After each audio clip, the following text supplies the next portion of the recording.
Alrighty then, so with a new camera angle and dripping with holy swag, or perhaps not wearing any clothes as normal, then we are going to continue on this little bassy juicy number.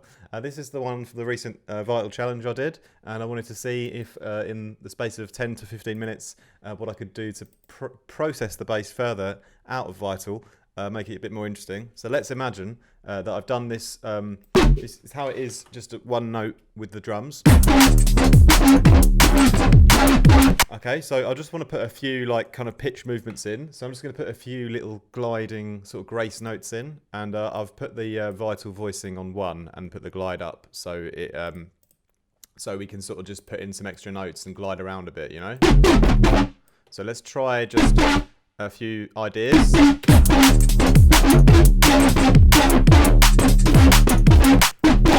Maybe we'll go down at the end here, like that.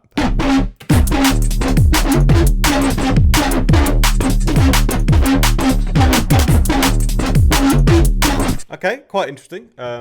I would say let's bounce that one out, and what I want to do is then show you how I would do a bit of post-processing using layering instead of messing with the original. So let's delete that. So we've got this is going to be like, you know, sort of like the dry, and this is going to pretty much stay sort of unchanged, you know. Perhaps I could go ahead and like chop little parts around and move it around and make a cooler groove, but I won't do that on this tutorial. All I want to do today is do some creative layering. So let's bounce this one out again. So we've got another version of the sound, and we'll create 2 or 3 different layers. So this can be the first one. So what we're going to do is we're going to use the most sort of creative effects that we've got, really. Obviously everyone's got different effects. There's loads of cool techniques. There's no right or wrong. I'm going to start with tape just to like make change the harmonics.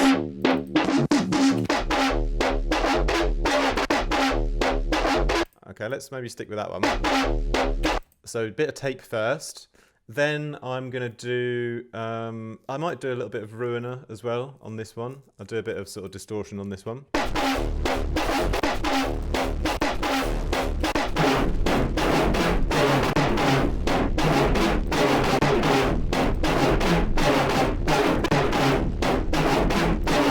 I already can kind of hear like which parts of the sound I like with that effect on. So I kind of like this part, the dum dum, with that effect. So maybe I'll use that. But anyway, let's continue processing a little bit more. I'll just do a little bit of filter movement to finish it up. So let's get maybe a Filter Freak 2 on. This one's a little bit, the problem with Filter Freak 2 is it often will take out too many frequencies, but if we mix it in, then we won't lose too much. So let's try.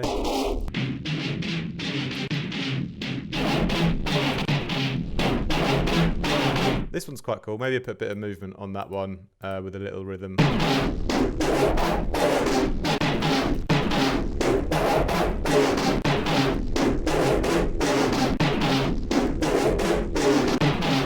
It needs to start a bit lower here.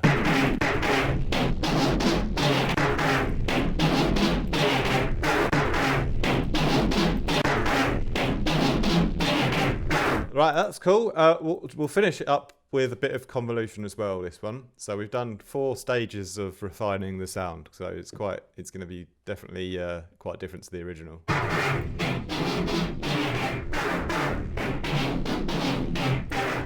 So let's now play it together with the first one. And I think I do really like that part that I selected. Yeah, so that's really nice actually. Almost doesn't really need some EQing, but I'll probably better put a little low cut on just in case.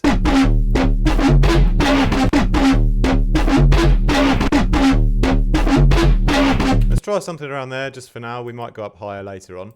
But that's then the first one done. So we got a few more, 2 more to do at least. So I can already mute that, and let's move on to our next one, and we'll create something new again. So this time, let's see if we can do something completely different. Maybe first I'll do like a tremolo effect with the LFO tool to give it like a bit of a glitchy feeling. So let's put this this right up.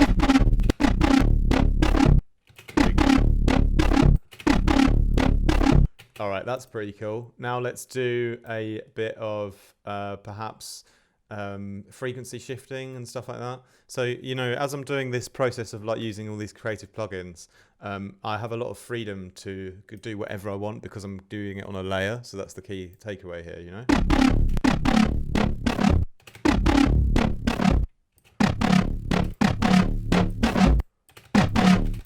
Just mixing that tremolo effect off a bit.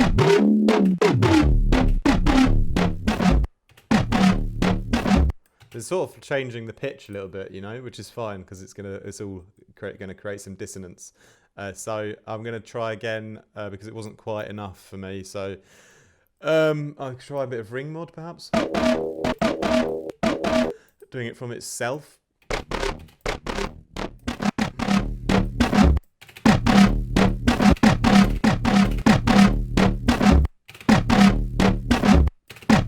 I think that's quite cool.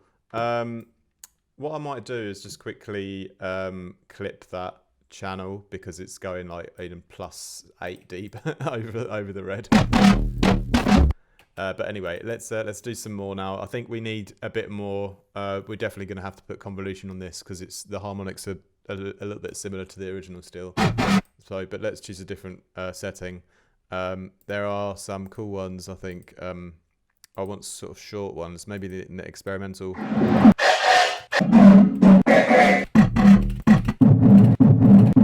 A lot of these are a bit muddy, but that's cool. That's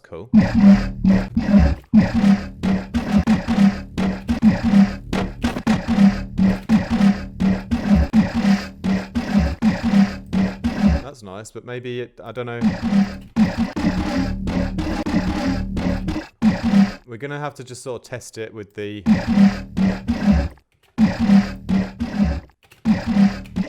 original, but there's a lot. I really like the high end on it, but there's a lot of mud in the middle. It's really boomy. But I think once we take that out, it might be right. There's still so much in there. I've got to do another little layer of EQing here.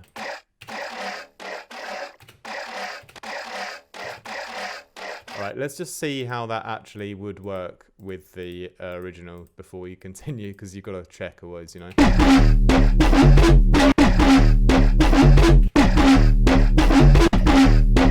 I think I quite like it, like as the sort of middle part, maybe. Yeah, how does that work then with the?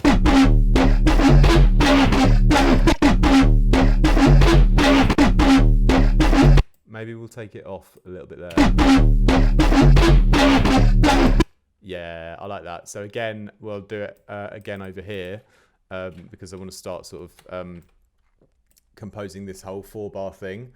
So again, this part is going to come on again over here, right? So it's sort of in the same pattern, and then we've got to get this. Make sure I've got this one in the right area again. It's going to be, yeah, I think it's there. So I think that should be fine like that. So let's just let's have a listen to what we got here so far.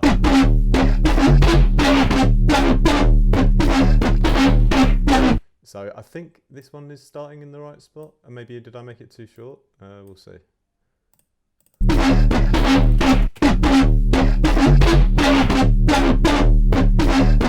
I guess the kind of second part of the composition is different anyway.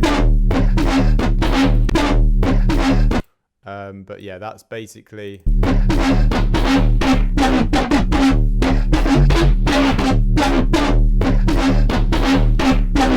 that's cool. I'm pretty happy with that. So now we'll just do one more layer and then I'll let you guys go, and I'll try and just come up with another different way of creating new harmonics, something I haven't done yet perhaps. Could use Portal maybe, or let's maybe do something more with Sound Toys plugins. Maybe I could do something with the Echo Boy. Again, that's got some quite interesting harmonics sometimes. I think there's a sort of sound design folder with yeah.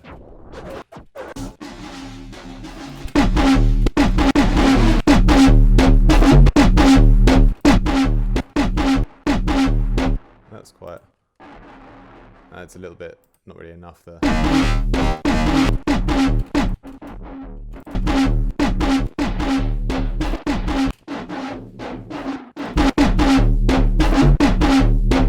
I like that. That's got a really like nice, weird like sort of pitch movement on it. I think I'm going to use that. So I think I'll probably like sort of do it in the gaps again here, and sort of take away this kind of nonsense around this area. And it's quite cool how the little tail of it works as well. So let's fade some things out.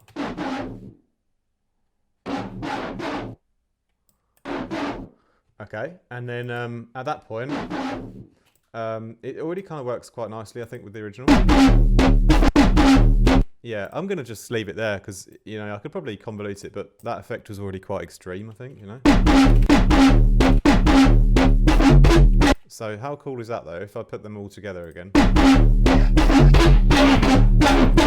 This one in the middle here kind of stands out the most because it's got... quite a lot of high end. I sort of actually boosted that. I probably could actually bring that down a bit.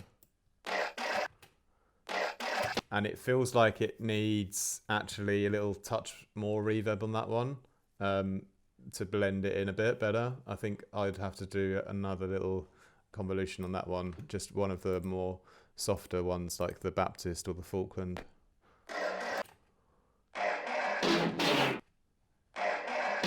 Maybe the Falkland.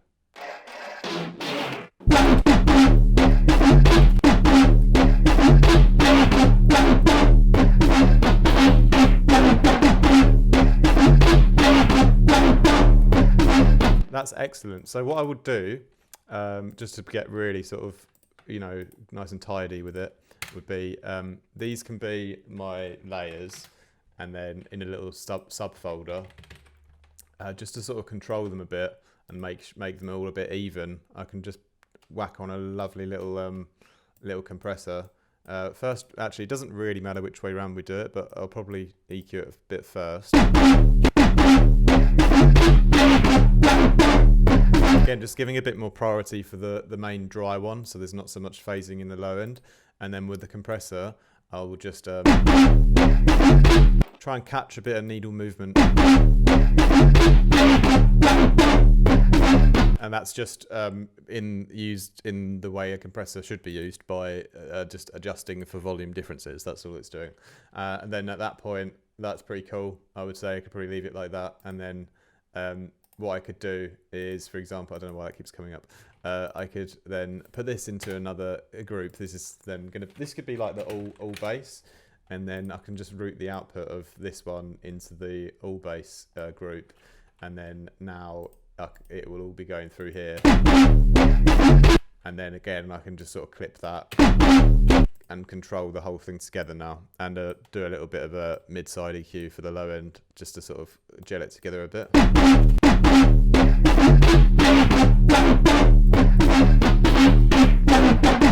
And then obviously, you know, I could already, if I wanted to, get on a lovely little side chain to my kick. And I'm really enjoying just doing like less side chaining these days. I'm actually using the LFO tool a little bit less at the moment, and I'm doing a bit more, what's it called? Oh, I haven't really separated the...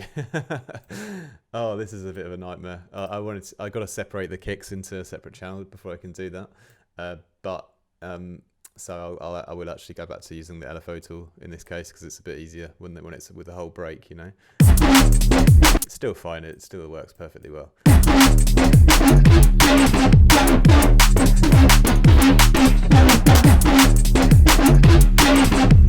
My LFO tool is already, the default setting is for a two-step kick pattern, because that's the only thing I'm capable of producing.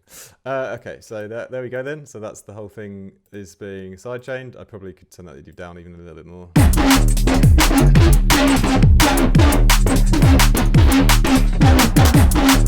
But now how it's a lot better, isn't it? With the layers off.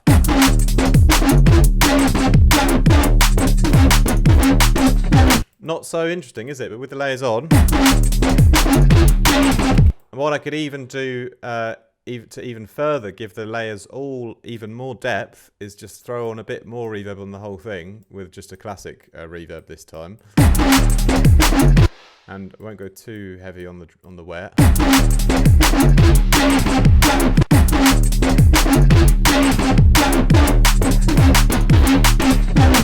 But that definitely gives it all loads more interest in the background then, doesn't it?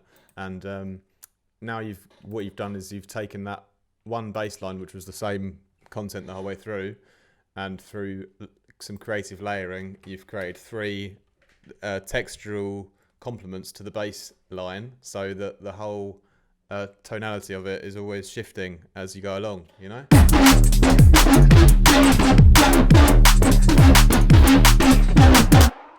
Lovely, lovely. That last little thing at the end there, I'd probably cut it out, but because it sounds a bit too like a cartoon. But anyway, the rest of it is fine though.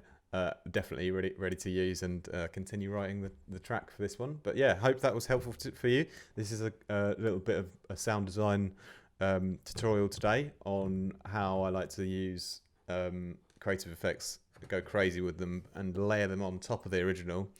Blend them in smoothly into the sort of middle ground and background, and you get to retain all of the power that you made with your original sound without messing it up, but you get to also go mental with using all of your favourite effects plugins and then find a nice balance.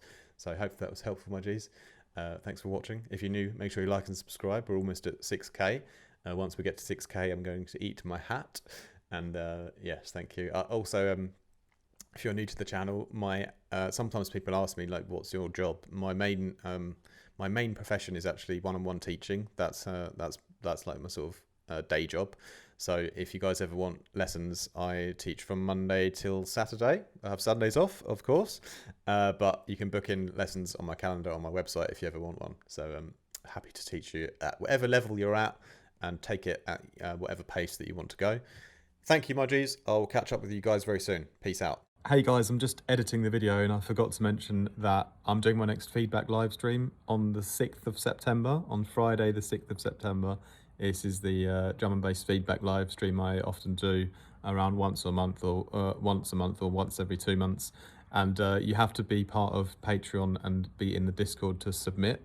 But if you ever want to join, the links are in the videos, in the descriptions for all of my videos. So, but in case you don't want to join in but you want to watch, you're more than welcome to watch the fun. And so that's on Friday the 6th of September is our next official live stream. Thank you.